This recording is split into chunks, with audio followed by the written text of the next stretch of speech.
Welcome to the Freelance Drive. Here we talk with skilled freelancers about their professional journey. Stay tuned for real-life experiences to learn and actionable steps to take to improve your freelancing career. My name is Yuri. I'm a community builder at Code Control and 9am.works, and my guest is Gabriela Yan, a freelance social media and community manager who's passionate about travel, sustainability, and making a positive impact, and founded TRAppe, the platform that offers sustainable travel options. And today we'll discuss how to freelance while being a founder and connect investment searching with working on freelance projects. So welcome, Gabriella. Thank you. Thank you so much for having me. I would love to listen a little bit of your backstory. So what inspired you to start TRAppe? Okay. I think it's a combination of so many different things. So I was initially from hospitality. So I worked in a hotel. I was doing marketing for hotel. So I guess tourism has always been like a huge part of my adult life, professional life. And of course, like just like everybody else, I think in our generation, I love traveling. But I think one of the first thing that really kind of made me want to do something about this industry was the fact that I've worked in China, Vietnam, and Indonesia. And I realized the pay for the local employees in the hotel was really, really low. And it really bothered me for like many, many years. So just witnessing the kind of economic leakage that kept going on in different tourism countries and different tourism cities was probably like the first trigger for me. And also, I started to travel more consciously, more sustainably, and I realized there was really a lack of like centralized information to make more informed decisions about what kind of hotel would be better, what kind of restaurant would be better, what kind of tours and experiences would be a better way of like whether they're supporting the local community or to minimize economic leakage. And I also guess spending like the last 4 years in Bali and witnessing just like the over tourism firsthand was probably one of the biggest catalysts for me. So I just woke up one day and I thought to myself, okay, like, enough is enough. I know what the problem is and I want to do something about it. I don't want to just be a bystander and just watch things happen in front of me and not do anything. And I want to be able to like show people there is a better way to travel, which not only contributes to the good of the planet, the people, and the economy, but it actually also adds on to the traveler's own experience. And I know that this is possible because this is the way that I've been traveling for like quite some time now. So I would say so many different little things that actually inspired me to start building TRAppe. When you are inspired by something, when you're passionate, it usually takes all of your time. So I'm curious, how do you balance building Yeah. a platform while managing freelance clients? If I'm being super honest, there is no balance.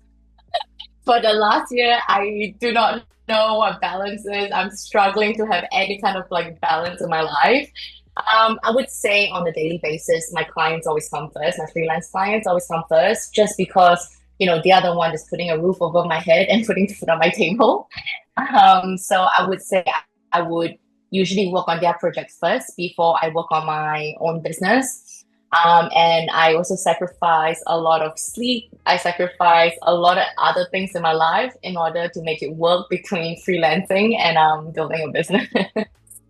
And I think that's the reality, right? I think that's the reality for a lot of people that's in a similar position.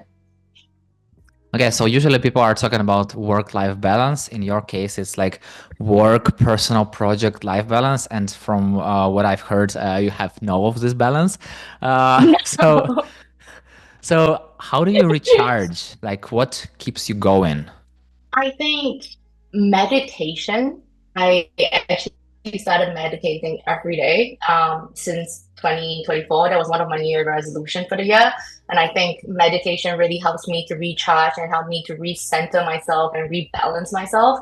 It's very crazy because I don't really see myself as a very, yoga, meditation, breathwork, sound healing person. But for some reason, I really stuck through. So I would say like every time when I'm really stressed out and there's absolutely no balance in my life, I would just take about 10 to 20 minutes to meditate. And then instantly, like I will feel better after.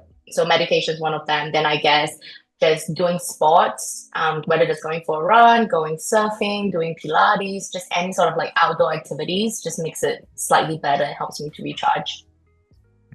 What I learned from founders who are building their, I don't even know, like if it's like the main project or a side project. So it depends. It depends on how much time do you usually use for that. But what Yeah. I've noticed that some of the founders who are also freelancing, they are kind of don't really like to talk about their business to their clients. So I'm curious, Yeah. why do you think some founders hesitate to admit that they are freelancing, not just for freelancing, but also to support their business dream? Yeah, I think because it makes when you are a freelancer and building your business and having to tell people that you're freelancing when people know that you have a business kind of make it seem like a failure. It seems as though like your business is not doing well enough, so you have no choice but to freelance to make up that money. So I think a lot of people are very afraid to be associated with that. And I also think sometimes people don't take you 100% seriously when you're not 100% dedicated to your business. It's like, oh, your business is like a side project and you have to like freelance. And I think at one point, even for myself, I also thought like, oh, maybe I shouldn't tell people I'm freelancing. Maybe I shouldn't put the fact that I'm freelancing on my LinkedIn profile because I want to be taken more seriously as a founder. And I also think, with social media, whether that's LinkedIn or any other social media platform, you see a lot of people talk about how well they do as a founder. And just seeing things like this makes you think like, oh, like, maybe if people think I'm freelancing, it's because they think my business is not doing well and I wouldn't look as good, I wouldn't be as trustworthy. So yeah, I think there's so many different factors, but I think it's more about like how people perceive you as a founder. And I think that's one of the biggest reasons why people don't want to tell others that they're freelancing and building a business at the same time. But I mean, personally, I would love to see more founders be honest about the fact that they're freelancing in order to support their business and chase their dreams. Because I feel like, at least for me, that is more inspiring than to just see people talk about how well they're doing. When in reality, now I know how hard is it. It's just really not that simple. Like it can't be that simple for anybody. Yeah, totally. Especially when you are passionate about something, it doesn't mean that everyone around you is passionate about this, and you have to Yeah, overcome a lot of obstacles and to deal with so many challenges. And if you are good in something else, it doesn't mean that you can't kind of multitask and work on different yeah, projects simultaneously. Because, for example, freelancers usually work with a few different clients at the moment, which also sounds like, oh, like you're working with one client, maybe you're desperate working with one client, why do you work with different clients? But I feel like it's also pretty much the same, when you're working on your personal project and with a client, it's kind of like just having different clients, and I feel like it's totally okay. And I feel like the main thing is to prioritize and to ensure that clients work is not struggling because of your business and vice for versa. sure. Yeah, for sure. And I think depending on what kind of person you are, but for me, I'm more on the creative side of things. So I feel like working with like a lot of different clients and working on different projects actually really helps me in terms of like creativity. Like it opens up my mind to a lot more things and a lot more possibilities and inspiration as compared to just working on like one thing all the time, if that makes sense. Yeah, I'm curious, what is the difference between finding freelance clients and finding investors for your project, for your business? I wish finding investors was as simple as finding freelance clients. I think one of the biggest difference is that when you're looking for a freelance project, you just need to show the fact that you're good at your job. Whereas looking for an investor is a completely different ballgame. You need to be able to show you as a person, especially with like where I am right now is very early stage investment. So essentially what investors are investing in is the founder itself. So it's so much more than to just show you, hey, look, I'm good at marketing. This is like my marketing deck or my marketing proposal. It's not like that. It's like you really got to show them who you are. You got to be able to tell a good story. You need to be able to sell a dream. So it's so much more complicated than getting like a freelance client. If you're finding freelancing projects, are you trying to somehow connect them with business you're building? Yeah, for sure. I think for me, I've always been very intentional in the kind of freelance project I take on, even before I started building TRAppe.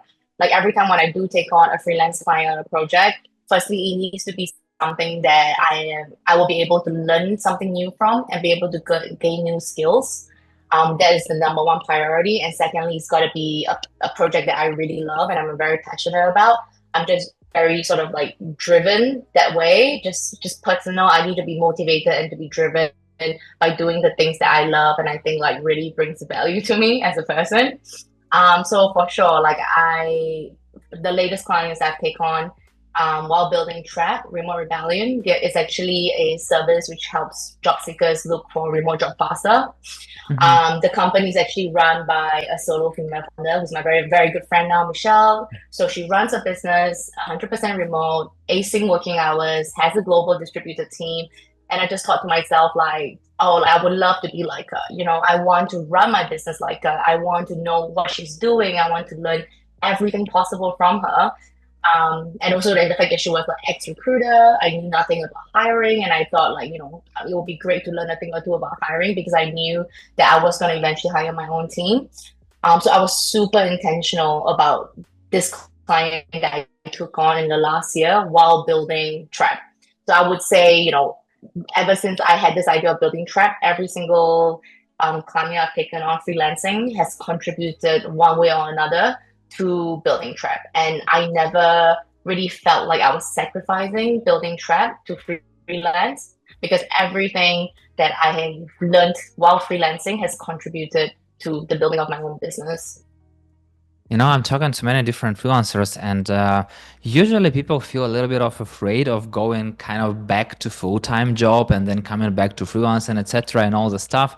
But many people are saying that it's totally okay to do those things because when you are going to a full-time job, for example, you can work with some kind of corporation or some kind of bigger client and kind of learn from them. And I feel like that's exactly what you are currently doing while freelancing. Yeah. So basically you are building your business, but you are still freelancing to kind of learn something that you don't have to add to your business. Exactly. That's exactly. And I think like that I've always been super intentional. So nothing, at least in my professional life, nothing really happens by chance. So definitely I went in thinking, okay, I'm going to take on a freelance job that's going to add so much value to my own business, even if it's not now, at least in the future. What about storytelling? How does it work for you? Like, I mean, for both freelance and business side. Yeah, I think, I mean, storytelling, the good thing is I come from a marketing background, so my entire job is about storytelling and like selling people dreams. So I think storytelling has definitely helped me to connect the dots in being compelling and relatable for my investors and also for my clients.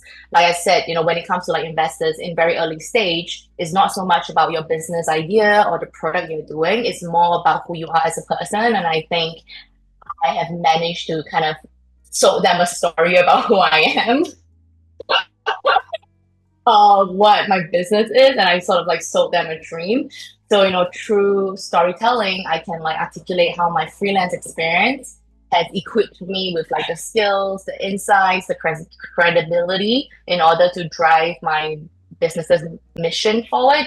Yeah, so for example, you know, I would showcase how like understanding my clients' need in a freelance world actually mirrors my ability to anticipate the need of my future clients or my future customers for the business. And I also think like storytelling makes my business mission more personable. I think investors are more likely to resonate with a narrative about how my work has empowered like community, how my work has solved problems or inspired change, rather than, you know, just pitching to them like a list of goals. I'm essentially like pitching to like a journey telling really sort of build trust, it establish relevance, it creates like an emotional connection. For my investors to understand, okay, my freelance expertise is not relevant, it is relevant, and it is kind of essential to like achieving the vision for my business as well. Yeah, so sounds like you are learning while getting paid. Yeah. For you, was that simple? I feel like it's the best way, you know, like I It is. remember like some days we had a little bit of side projects with some friends of mine. We were doing UI UX analysis of financial companies, and we were like, yeah, we are learning, but why not get paid for that? Like, so we're consultants and we're consulting companies on how to make their user experience better. And we were like, yeah, we're totally experts in this, but we were experts, but we still got a lot of expertise while exactly doing the job. And I feel like it's the best way to learn. Yeah, sometimes you can have to fake it till you make it, but still. Exactly. I love it's so funny that you said that because like just so recently, a couple of weeks ago, I was talking to somebody as well who is also like sort of in similar position. We were both saying how like all of us are just essentially faking it until we make it. So, and I think that's the honest truth, right? For everyone. What practical tips would you give to freelancers who want to create the project, or maybe who are already working on some kind of a side project and want to be like more of a founder and start their own business, but who are worried about managing their financial and emotional well-being? Yeah. I would say the most important thing that I've come to realize is to first be able to come to terms with the fact that your life is going to be turned upside down. Okay.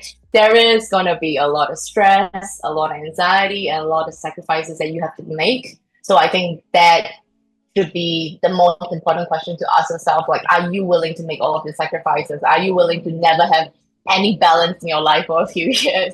And I think that is something that you need to have a very honest conversation with yourself about.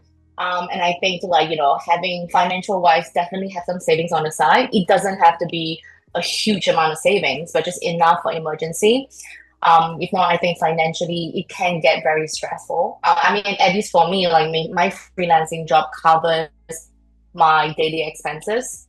But I do have savings on the side in case something happens because it can get very stressful very quickly if money becomes an issue. And that is just adding on top of all of the stress and all of the worries that you already need to have, whether that is freelancing or transitioning between freelancer and founder. And like I said, like, emotional well-being wise, for me, is meditation. But it doesn't really have to be meditation, right? I think different things work for different people, but just to be able to find something that will keep you sane and do it at least 10 minutes a day, I think it really does help with like emotional well-being. And finally, I would say, be naive and just chase your dreams. Like I am someone who always believe if you want something bad enough, you are more than capable of making it happen, no matter how impossible it may seem. So just have a bit of naivety, dream a little bit, and I think, anything is possible. How do you feel about the power of small steps? Definitely small steps. Definitely take small steps and try not to overwhelm yourself. I know in theory it is very good and I should be practicing it more, but I think I don't practice it enough. For me, it's like I probably take like 1,000 different small steps every day, but I'm always sort of like chasing for the big results. So I know the importance of it and I understand the value in it, but I definitely don't do enough or give myself enough credit for taking small steps to reach my big goals. So it sounds like you're more of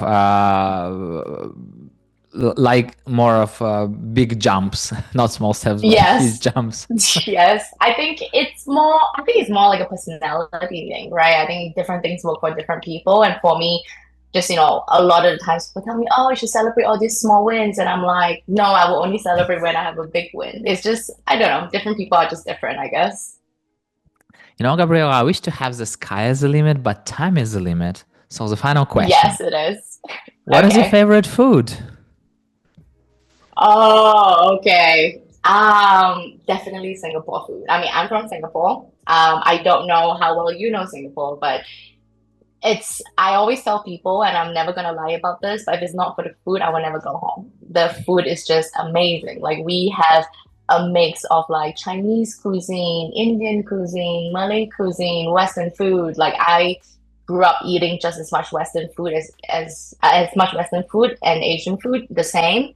So I would say amongst the Singapore food, my favorite is like bak mi. So it's actually a minced pork noodle. Yeah, it's things that I dream about, and it's definitely the first dish I eat every time I go home. It's like airport and straight to the restaurant before anything else. So that's my favorite food. Got And it. you guys should come to Singapore and check out how amazing the food is in Singapore. Totally, totally. Now I'm excited. I'm excited. So when I'm be there, I'll definitely I know what to check out. I will ask you about some good spots there later on, but now I know where to head on. Absolutely. So, and what is the best way to connect with you? Definitely on LinkedIn. So you can find me on LinkedIn, Gabriela Yan. And feel free to connect whether you are a founder, freelancer, traveler, you want food recommendations for Singapore. I am more than happy to connect with anybody and everybody. I would love to get to know more people for sure. No, it doesn't matter the background, it doesn't matter where you're coming from or who you are.